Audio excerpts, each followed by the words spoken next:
burgers and that's just how you do it. And I sat back and I said, well, why? And what is the bigger picture of this? But I've had some really profound just experiences since that time. Like, I don't even know how to describe this one time, but I was just sitting outside a couple of weeks after I'd become vegetarian, and I just felt like I can only describe it as like a burp that went from my toes to my head.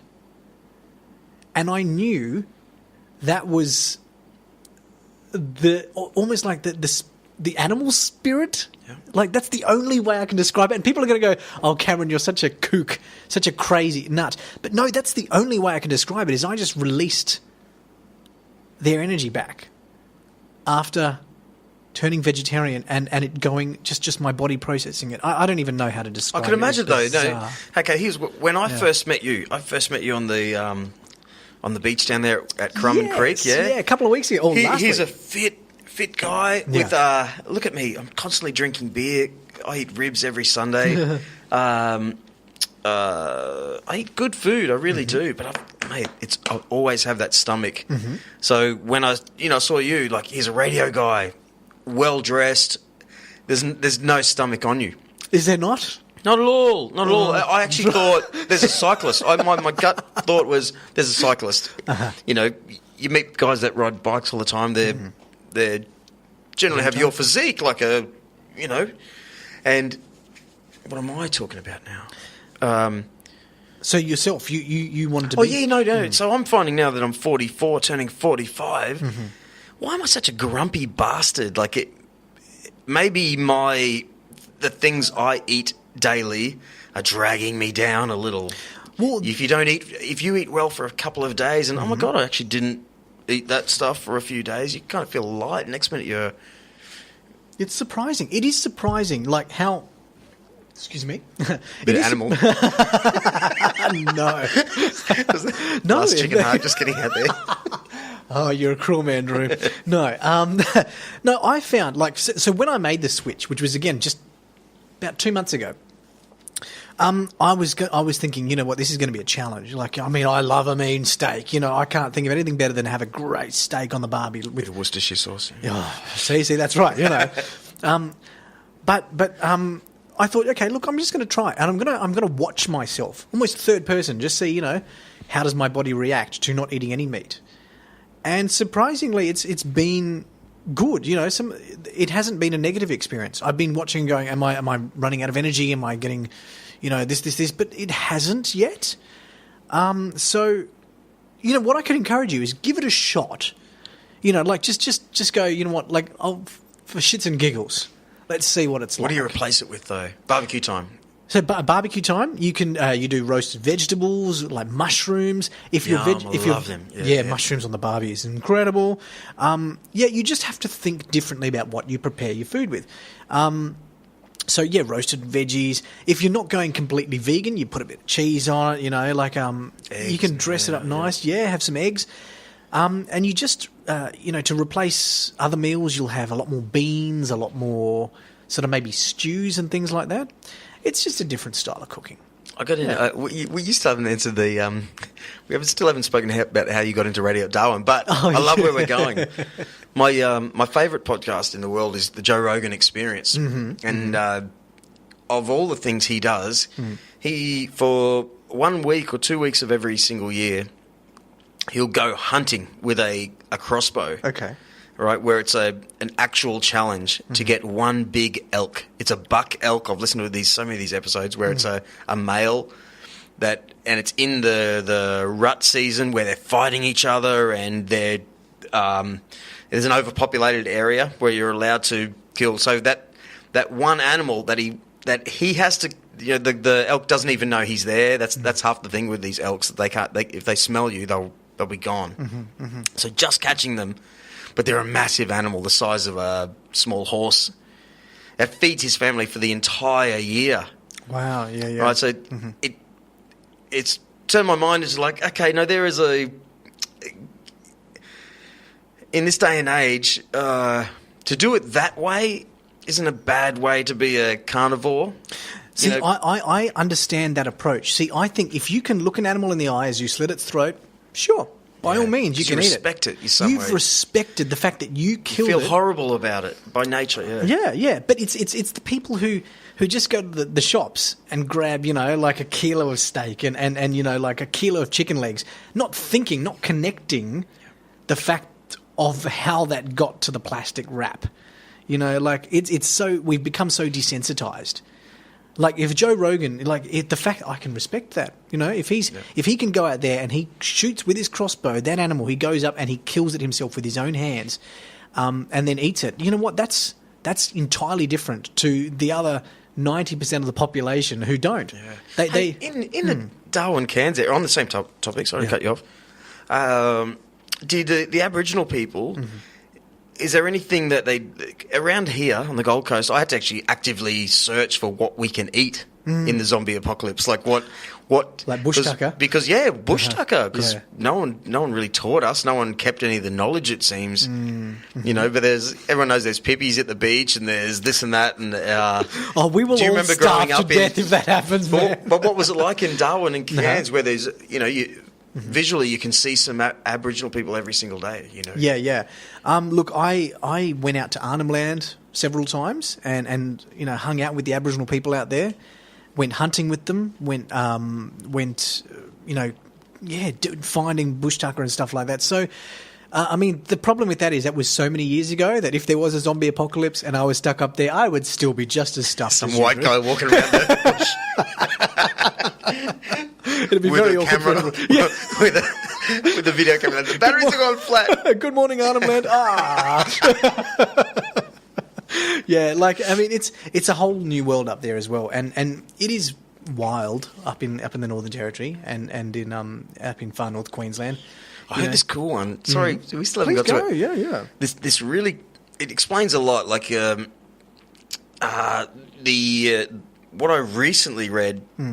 If you're an Aboriginal person, drought and where food was, it was such a secret from tribe to tribe. There were so many little communities. Yeah. That if you, even down to where like a tree, 2 tree branches may have grown out of this spot, but a little gathering of water would gather there, so you drink it from that little tree. There'd be little things that only your greater family would know. Right. There's mussels down here, there's food here, there's pippies there, but you can't tell anyone. Mm-hmm. So apparently when the white man came along, just by thousands of years of culture, they're not going to tell you anything. No. It's just the number one rule. Don't tell anyone where we eat and what we do because that's detrimental to our tribe. That's very fair. That's very fair. Because you just look over that mountain, there's another tribe over there, and they'd love to find out where our food is. That's right, because food is... we are so lucky at this point in society, in time, that food is such abundance, and our system is working. We have the farmers who deliver it to the Woolies and the Coles, who we pick it up there, and Bob's your uncle. We've lost.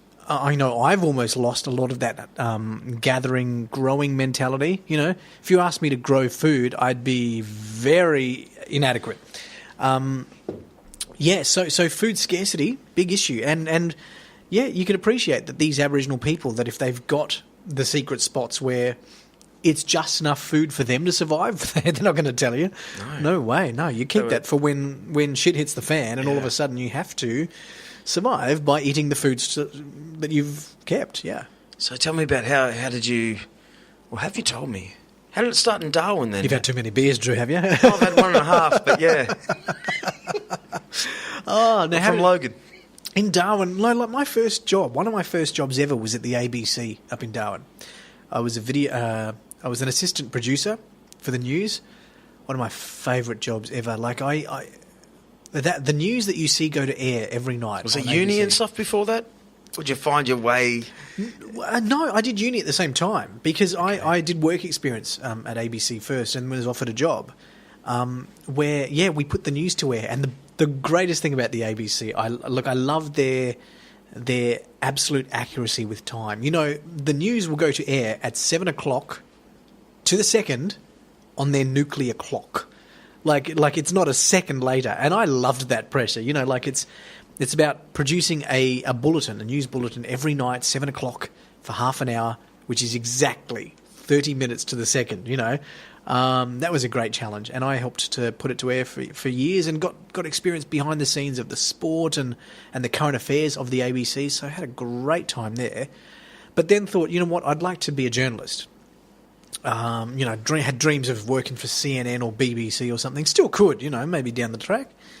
But back then, so that was my aim, and I thought, well, okay, I'll get some experience in radio, and worked for this great community station called Territory FM, where I got to do the early morning shift, just DJing and music and unpaid sort of deal, like no, they like my paid friend. me. Okay, that's they paid, cool. Yeah, Okay, yeah. I was lucky in that sense, and got to produce a talk show for them that was unpaid. But yeah, I would say that your voice is. No one in Darwin speaks like you. Am I wrong? You're correct. No one in Yeah. Darwin speaks like me, and that is because I still talk too fast occasionally, and I'm trying to train that out of myself. Out of myself. And that? Myself and that? Yeah. So my mum was a teacher, her mum was a teacher, and she did... I say that she slapped the bogan out of me. Yeah. She did try to make enunciation. me talk, pronounce everything much more clearly. And I think working with some really great radio guys over the years has taught me a few things about my voice that I can work on and improve. Because, like anything, when you first start and you hear your voice through the headphones, it's horrible. It's horrendous. Like, it's traumatic. Because what you think you sound like and what you actually sound like seem to be quite different. Do you beat yourself up about it sometimes? I do. You really? Why? Come on. 170, you'll be 178 episodes. You beat yourself up about your voice. What's wrong with it? Yeah. What don't you like? Well, my issue is that, like the very last episode, I was talking to Chrissy Lee Bates. Yeah, okay. I've noticed when I go from, there's blokes to girls, and there's a way that you converse with people to try and converse with people, and I find myself going, "Oh man, who is this guy?" You're like, just changing my whole brain chemistry to try and get them to like me in that moment. Yeah, So what with different people? So you change your voice for different people? yeah, it could be just do it. You go from the macho type to the flirty type to the what? Or? I don't even know it, but I guess I do somehow. Yeah. You know what? I would just be happy with it, embrace it. But you never have that now problem anymore. You don't even, maybe you don't even hear it. You're sort of you're trying to punch together a show. a lot of the time. Yeah, it's just so fast. I mean, Oh, you're so bloody good. That's what it is. Oh, stop. That's what it really is. Of course, you're not. No, it's just been. I think not thinking about it is one. But when I do think about it, what can I do practically to improve it? Like, I'm stuck with the voice I have. Like, I'll never have that golden tonsils that some guys have. I've heard it's called the panty dropper. It's like that nice deep voice where you go, "Oh, that's delicious." No, I don't have that. So I've just had to work with what I've got. And so you do. You've worked with everything in your body. You try and make it the best you can. For me, again, it's about slowing it down a bit. I've learnt some interesting things. If you want to make your voice a little bit deeper, so you've got to sort of you relax your jaw, your bottom jaw a bit, and there are some key words you can say: dong dong, Dong dong. and zing zang, Zing zang. zing zang, zing zang. Zing zang, Zing zang. dong dong, and you practice that a few times, and just practice to loosen up that jaw muscles, and it'll help you. It'll help you to, you'll look a bit weird the first few times you do it, but it helps to just sort of relax and enjoy your voice. The other thing is, don't talk through your nose. A lot of people still, when you get too excited, you start talking through your nose, and it comes. But if you can try to not talk through the nose, and you're just projecting it otherwise. All of a sudden you're deepening it a bit. Wow. It's interesting. It's just curious little techniques. Isn't it curious too that? Hang on, so someone had a joke that the old Japanese, the bad guy. It was all in reverse in Japan. The good guy was like, "Hey, I'm gonna get you," and the bad guy's like, "Yeah, blah." But in Western culture, it's the opposite. Like, "Hey, babe, I'm here," and the bad guy's like, "You want to fight? Fight me." That's true. Yeah, culturally, some things are extraordinarily different, whether it's body shapes or like in some cultures, you want to be